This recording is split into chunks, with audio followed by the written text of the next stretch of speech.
Olá, meu querido, tudo bem? Tudo na paz, graças a Deus.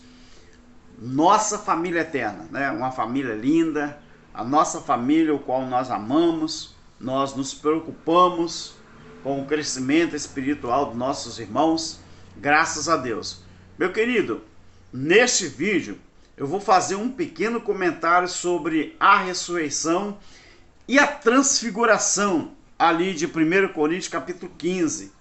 Isso é para vocês, isso é para nós, que já estamos avançados no Evangelho Eterno, nós já vivemos esse privilégio de viver o Evangelho Eterno, porque o Evangelho Eterno não é para ser pregado como se pregava o Evangelho do Reino, como se pregava, né, o Evangelho da Graça, a incircuncisão. O Evangelho Eterno, ele é para ser vivido. Mas quantas pessoas que ainda não entenderam isso? Alguém diz, mas vocês estão pregando. Não, querido, nós não estamos pregando. Nós não somos pregadores. Como disse lá o nosso irmão Cláudio Mendes, do canal Limpos pelo Evangelho Eterno. Nós não somos pregadores de nada. Nós não somos professores de nada. Nós não somos nada disso. Não somos PhD em porcaria nenhuma. Eu falo porcaria porque muitos homens engravatados, eles olham para nós, né? A camisinha simples, não é? Um perfil que não tem aquele perfil de um grande youtuber, não tem perfil de um pastor, não é? Nós não temos isso. Mas a nossa simplicidade, graças a Deus, é o suficiente para que Deus coloque o entendimento na nossa cabeça e nós possamos divulgar. Nós somos divulgadores, mas nós não somos professores de nada, não. Nós não somos pregadores, não somos nada disso, não. Então é isso que nós somos, divulgadores do Evangelho Eterno. Isso aí nós somos, sim. Então, querido, eu vou fazer aqui, tá, um comentário sobre a ressurreição e a transformação de 1 Coríntios capítulo 15. Porque muita gente usa também esse texto para falar de arrebatamento da igreja. Eles falam que Paulo pregou o arrebatamento da igreja. Mas será que pregou mesmo? Será que esse é o entendimento que Paulo quis dizer? Preste atenção. Quando os líderes religiosos, nas suas EBDs, eles ensinam sobre 1 Coríntios capítulo 15, eles costumam dizer que se refere a cadáveres individuais, físicos, mortais, corruptos, mortos sendo reanimados. Mas será que isso é verdade? É isso que o texto e o contexto mostram para nós? Não é, não. Então vamos ver. Vamos ver o que Paulo está dizendo aqui, tá? Se eles acreditam, os líderes religiosos acreditam que isso aqui se refere a cadáveres individuais, físicos, mortais, corruptos, mortos sendo reanimados. No entanto, nos versículos 50 ao 54, Paulo inclui nesse texto os vivos dentro do mortal e dentro do corrupto. Verdade ou mentira?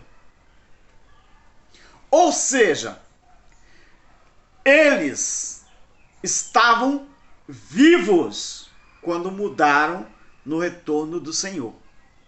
Porque Paulo, ele se inclui. Ele se inclui. Quando ele usa o verbo nós, que é a primeira pessoa do plural, ele se inclui nisso aqui. Mas Paulo estava morto?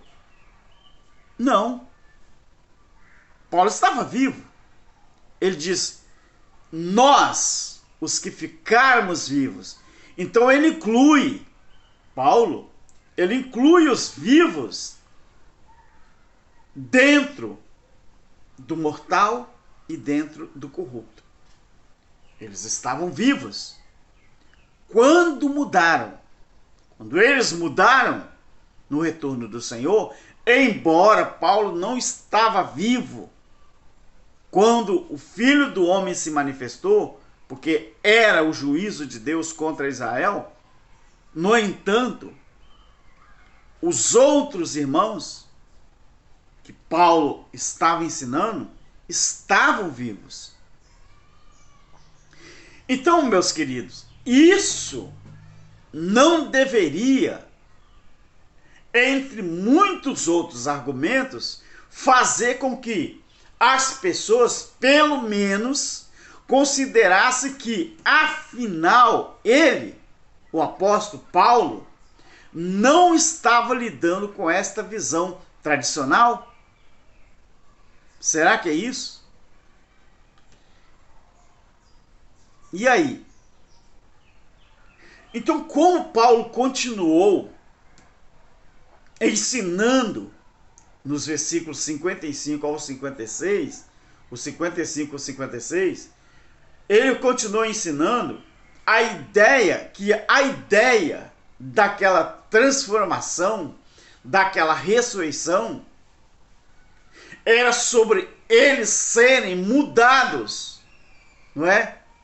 De seu antigo modo de existência sob a lei do pecado e da morte em Adão,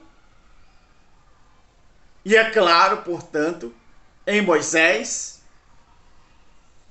mudavam, ou eles mudariam para o seu novo modo de existência sob a lei da vida que era em Cristo. Então aquilo ali não tinha nada a ver com a ressurreição física de mortos. Não tinha nada a ver com arrebatamento físico de igreja. Tinha a ver com a mudança que eles teriam no seu entendimento, na sua metanoia, a mudança de seu antigo modo, não é? Aquele modo da existência, como eles viviam sobre a lei, aquela maneira, daquele jeito, para o seu novo modo de existência sobre a lei da vida em Cristo Jesus. É claro que a igreja evangélica, ela não vai, de forma nenhuma, ensinar isso aos crentes da igreja evangélica, porque quando você prega o arrebatamento físico, na verdade, é inexistencial, não existe, mas os pregadores pentecostais pregam, porque isso aí, além de mexer com o psique, o psicológico das pessoas, colocando medo, isso aí segura as pessoas dentro de um alçapão religioso, dentro de um templo físico. Não se esqueça que templo físico esse, que Deus, ele não habita, ele não está naquele lugar. Atos 7, 48 e 49, quem disse isso foi Estevão, e também o apóstolo Paulo, no capítulo 17 de Atos, o versículo 24 e 25. Paulo também disse isso. Então, Paulo disse assim, e quando este mistério, que mistério é esse? Foi quando que isso aconteceu? Paulo disse que aquilo era um mistério. Aquilo que era corruptível se tornar incorruptível e aquilo que era mortal se tornar imortal. Então Paulo falou, na verdade, isso aqui é um grande mistério. Mas quando que aconteceu esse grande mistério de que aqueles irmãos do primeiro século, eles mudariam o seu antigo modo de viver, o seu antigo modo de encarar as coisas, de ver as coisas, para um novo modo de vida, um novo modo de existência, que era agora, deixaria de ser aquela visão sobre a lei de Moisés e viveriam sobre a lei da vida que estaria em Cristo Jesus. Quando que isso aconteceu? Aquele grande mistério. O versículo 52 do capítulo 15 de 1 Coríntios responde: ao soar da última trombeta. E quando que a última trombeta tocou? Eram 7 trombetas durante o período do juízo. Quando a última trombeta tocou, que foi o clímax daquela confusão toda, daquela invasão, aquele exército romano, liderado pelo general Tito e o seu pai Vespasiano, a última trombeta tocou quando realmente estava acontecendo o clímax da grande tribulação. Quando aquele soldado, segundo Flávio Josefo, pega uma flecha com fogo na ponta e ele joga aquela flecha a esmo e ela cai dentro do templo, pega as cortinas do templo, começa a pegar fogo. De tanto fogo que pegou, foi como no World Trade Center. Lembra? Ali,